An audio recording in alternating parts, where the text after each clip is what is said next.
Hey, just so you guys know, I kind of apologize for not posting like regular content and that kind of stuff. The last 8 weeks I've been traveling all over the country teaching class and that kind of thing, and sorry, it's gotten in the way a bit, but I haven't forgotten about you. Uh, just so you guys know, we offer hats now. Those hats look like this.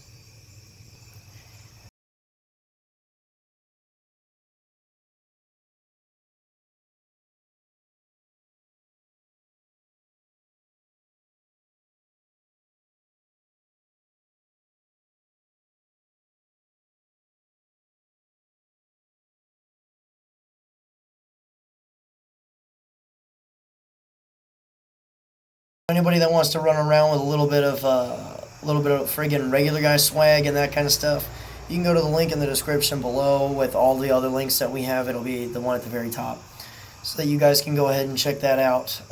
If you want the alumni thing embroidered on it, a lot of you should already know what the deal is. That's on like the Facebook pages and that kind of stuff. If you don't, if you're not on Facebook and have taken a class with me and you want the alumni thing embroidered on your hat, just go ahead and send me a message. You should already have my contact information, and we can go ahead and get that squared away. It's at no extra cost to you. So without further ado, here comes the video that you came to see. Hey, what's going on, guys? I'm Chris, and this is Regular Guy Training. So, I shot a video recently about speeding up the zeroing process and that kind of stuff, and I usually get a lot of questions following up on that, which I did, about, what zero is best for me and that kind of thing and blah, blah, blah. So what I'm going to do here is I'm going to take three really popular ones, and I have a slightly different approach, I think, to how we're going to decide whether or not which one's a better zero for you. Because a lot of times you hear about people talking about zeros that are good for them and that kind of stuff, and you hear a lot of people talking about extended ranges, like what it does between 0 to 50 yards, and then from 50 to 100, 100 to 200, and so on and so on and so on.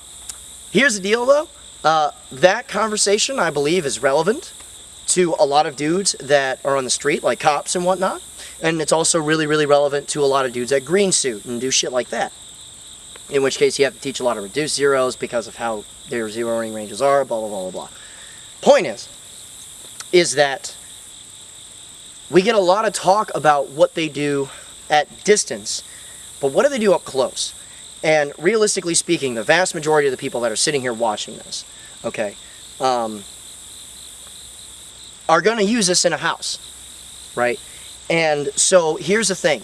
What I want you to do when this video is over, or pause it and go do it, is find the longest sight line within your house and pace it out. Figure out how many yards that is, and and keep that number in your mind. Because in my house, we're looking at 14 yards. That's the longest sight line that I've got in my house, is 14 yards. Some of you is a little bit more, some of you is a little bit less. It depends on where you live. And what I'm going to do here is that I'm going to take rifles that are zeroed for 36 yards, for 50/200, which was confirmed at 200, and you'll see why, based on the optic on it. I have other plans for that optic. So a 36-yard zero, actually confirmed at 300, and then we have a 200-yard line zero, and then a 100-yard line zero. These seem to be like the top favorites of guys that use their rifles for defense and that kind of stuff. So let's go ahead and take a look at them. And what I'm going to do is I'm set up. I'm going to take a pair of shots at 3, 5, and then I believe it's 10, 15, and, well, correction. 3, I'm looking at 10, 15, 20, and 25. So we'll see what exactly is going on there, and I'll go ahead and shout which yard line I'm shooting at. I might add a couple other yard lines in there just to, have a little bit more data, and then we'll go from there. What's going to happen is that I'm going to have a target posted over here. I'm going to zoom this camera in on the brain box of that target. I'm going to hold for the very center of it. I'm not going to do any holdover changes or anything like that, so you can see the difference in impacts at various distances.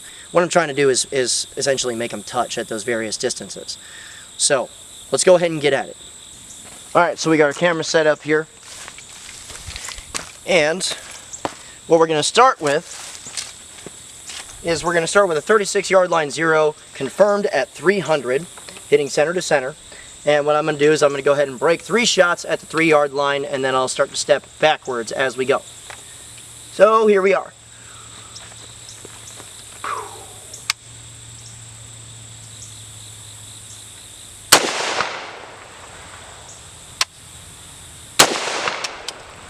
Right, so that's 3 yards.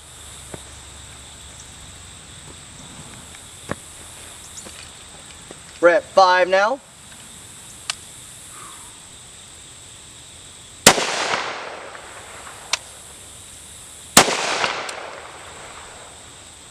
Going back to 7.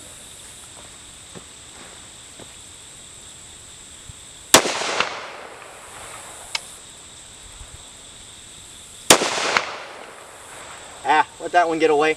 That's okay.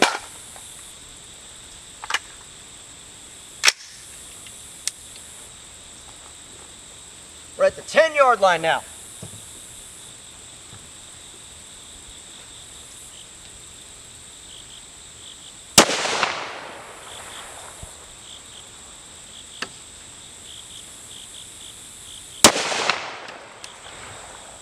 Starting to climb a little bit. Going back to the 15.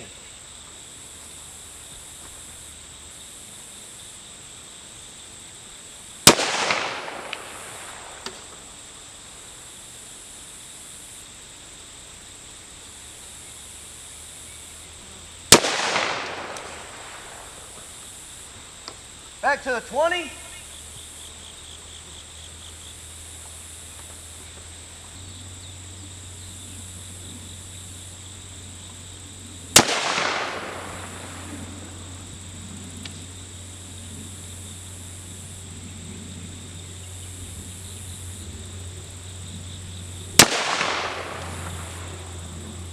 And now the 25.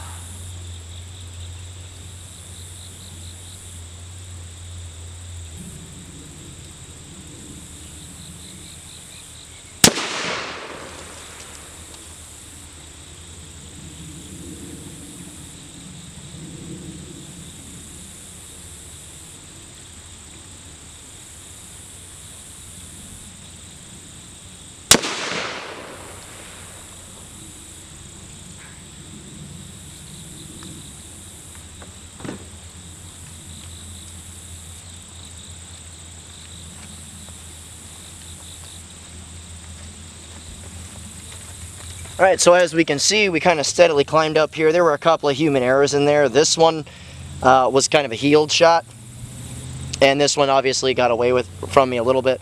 But everything started to climb upward as we went, closer to where we actually zeroed it. Now, this is 36 confirmed at 300. So this is a 300-yard line 0 as is. So what I'm going to do is, you see the data right here. I'm going to tape this up, and then we're going to go ahead and grab the 50-yard line 0 confirmed at 200 yards. So the 200-yard line 0, and we're basically going to do the exact same thing. So basically how we had it was 3, 5, 7, 10, 15, 20, and 25. So let's go from there. Alright, so here we go. Now we have a rifle zeroed at 50 and then confirmed at 200. We are at 3 yards now, and I'm going to hold dead center of our little brain box here, and we're going to see what's what.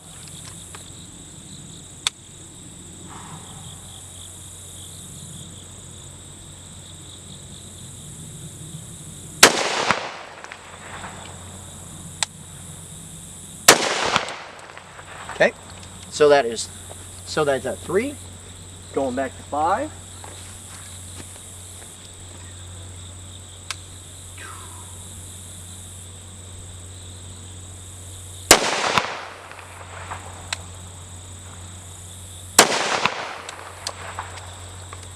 Going back to 7.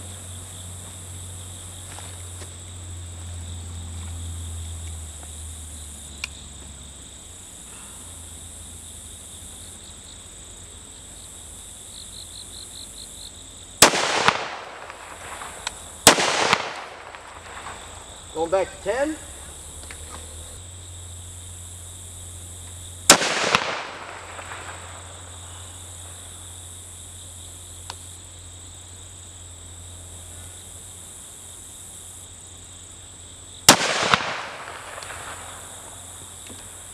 15.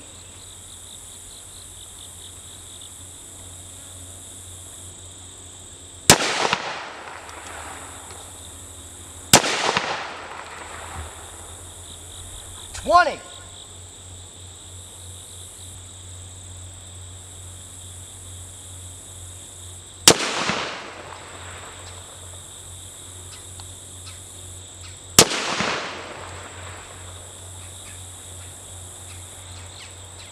25.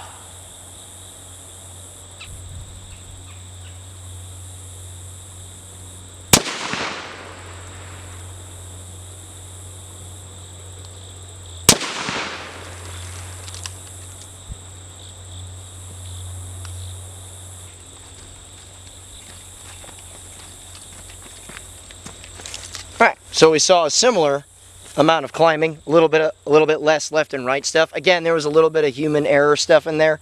I'm using a 1.5 power ACOG on this, and there's a little bit of shakiness in there, plus there's a Geissele Super 3 gun.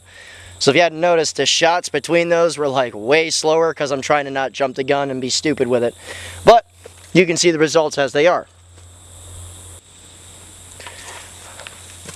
Alright, so now we have a 100-yard line zeroed rifle, and we're going to see what there is to see on this guy. So, going back 3 yards.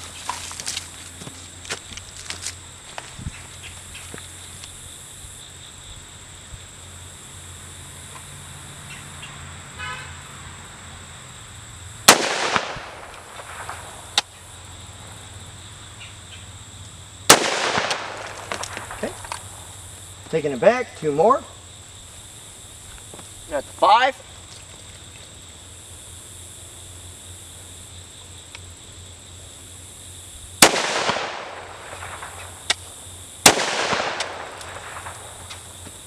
Seven.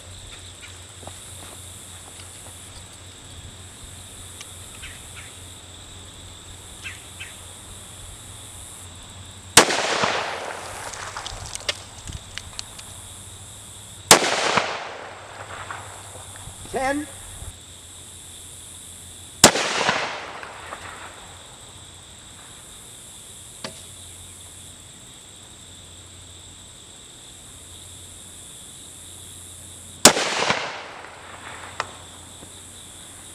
$15.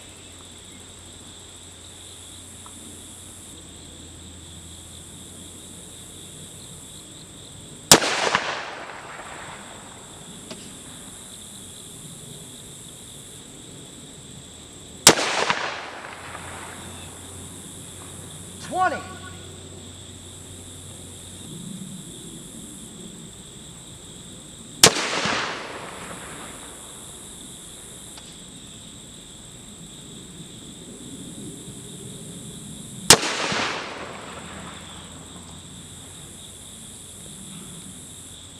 $25.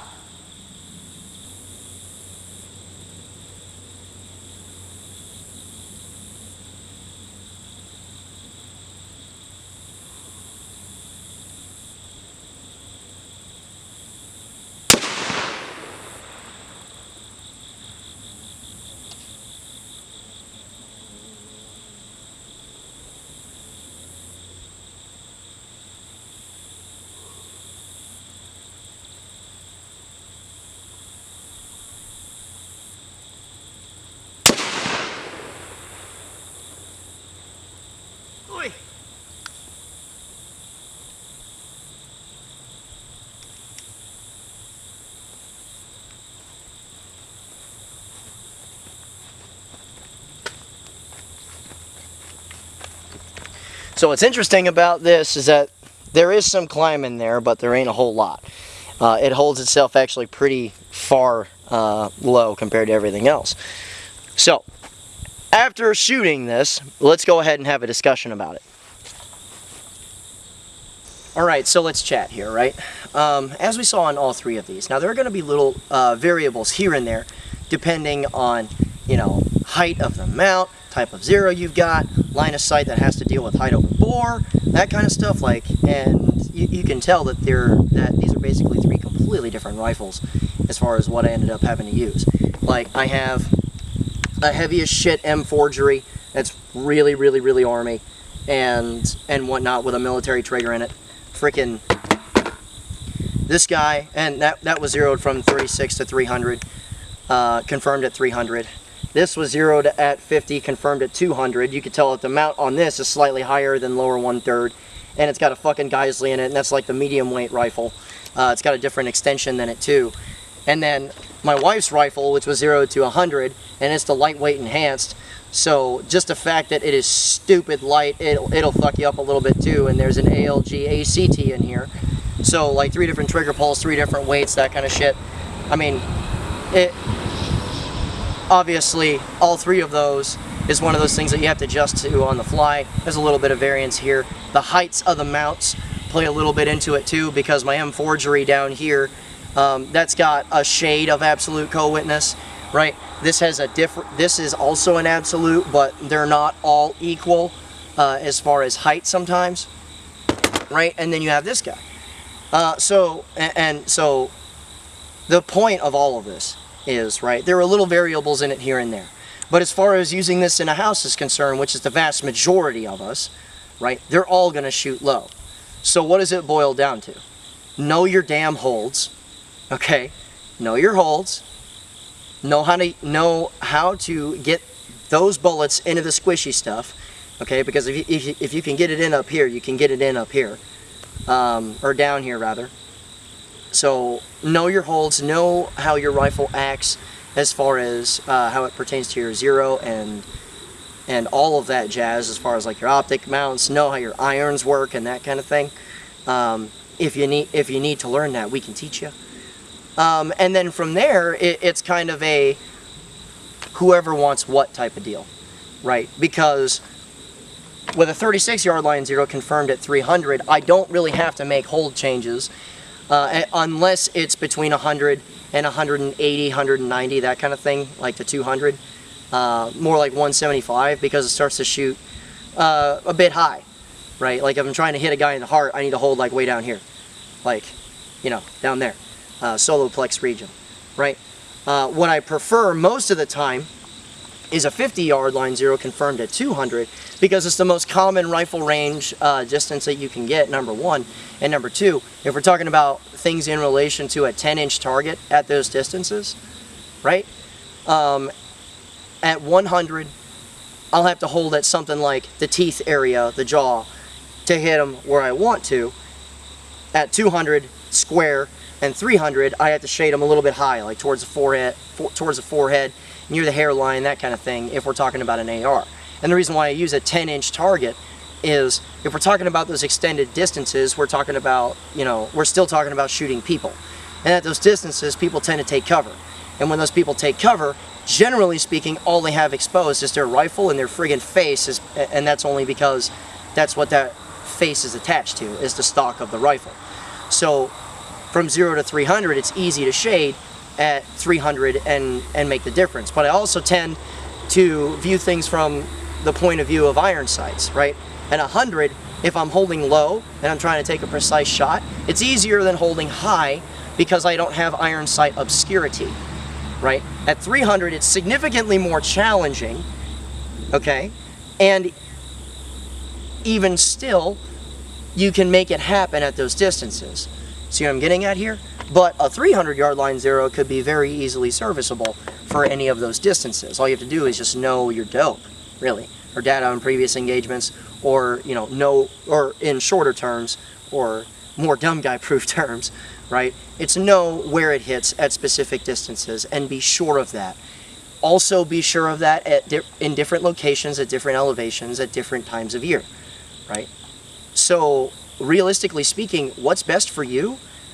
To be honest, all of them check the boxes as far as extended distances, but the real lesson to learn here is know that they shoot low inside of 25, like at an inside of 25. Makes sense? And honestly, for guys that that only have a rifle that only lives in their house, right? I went and shot this a little bit ago just to see what was what. If you zero at about 20 yards, you don't have to worry about backing up to 25 and it shooting stupid high. And at closer distances, that holdover is significantly less. So if you only have a rifle that only lives by the side of your bed and you only use it at close range targets ever, because it's specifically that whole job, a home defense rifle, you might want to consider that as well. So let me know what you guys think in the comments section below. Let me know what your individual preferences are, because mine are going to be different from yours. And remember guys, a regular guy's firearm is the last defense against tyranny. Be easy.